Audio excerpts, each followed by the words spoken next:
as of the last couple of years, we've tried, to be honest with you, Pearson, to find great deals on an exit, but most of the time we find them to have higher risk and lower return.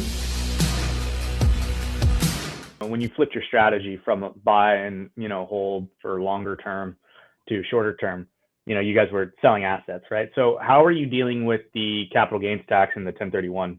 And what has been your biggest frustration within a 1031? Sure. Yeah. So we're typically creating securities, so it's a little more difficult to implement a 1031.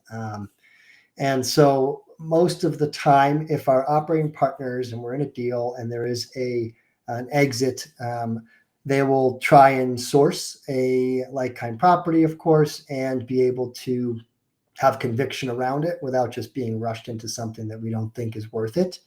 That's become harder and harder as of the last couple of years. We've tried, to be honest with you, Pearson, to find great deals on an exit, but most of the time we find them to have higher risk and lower return, and may not be worthwhile from an investment standpoint to really transfer into that asset. And lately, we've actually chosen to pay the capital gains, and so that might be where you and I can talk more down the road. Yeah, interesting. I mean, the first thing is I want to just kind of pat you guys on the back for making wise investment decisions without letting the tax be the thing that kind of forces you guys into a deal.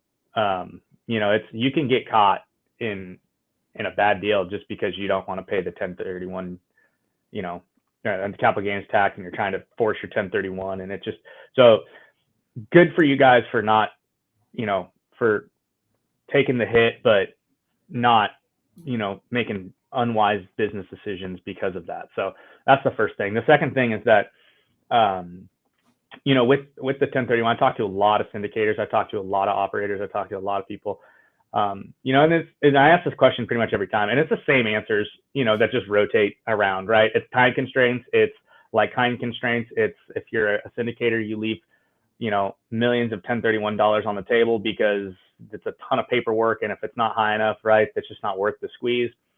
You got to move together, you got to find the right property, it's hard to find an up leg, deals are scarce, all this stuff, right? It's the same things going on and on.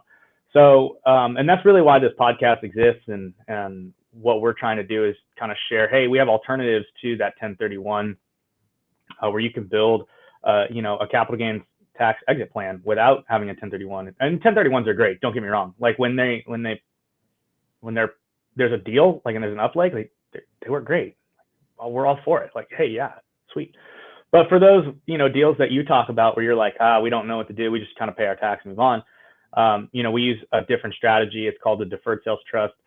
I'm curious, have you used a Deferred Sales Trust? Have you heard about it? Have you what has your experience been with it? We've heard about it, but we haven't used them. Yeah, that's kind of, they're up and coming, like, for people. And I think Brett's done a really great job in Capital Gains Tax Solutions and marketing it and getting the word out there. It was a protected for a long time, for the last 20 something years, and walking this line of, hey, we need to prove efficacy, we want to make sure we really forge a great process and outline and make sure that it's tested through the IRS. And so now there's thousands of closes, billions under management, 26-year track record, over 20 audits and reviews, all of them no changes, no findings, formal audits from the IRS. So we've created now our path, our efficacy, without pioneered it essentially without having the arrows shot in the back, right? So that's something that's really important to be asking yourself. So the Deferred Sales Trust is an awesome strategy. It's like-kind agnostic. You can liquidate assets, not just investment real estate, but you could also do a business or a primary home or crypto or stock. We're working on a deal right now with a highly appreciated racehorse.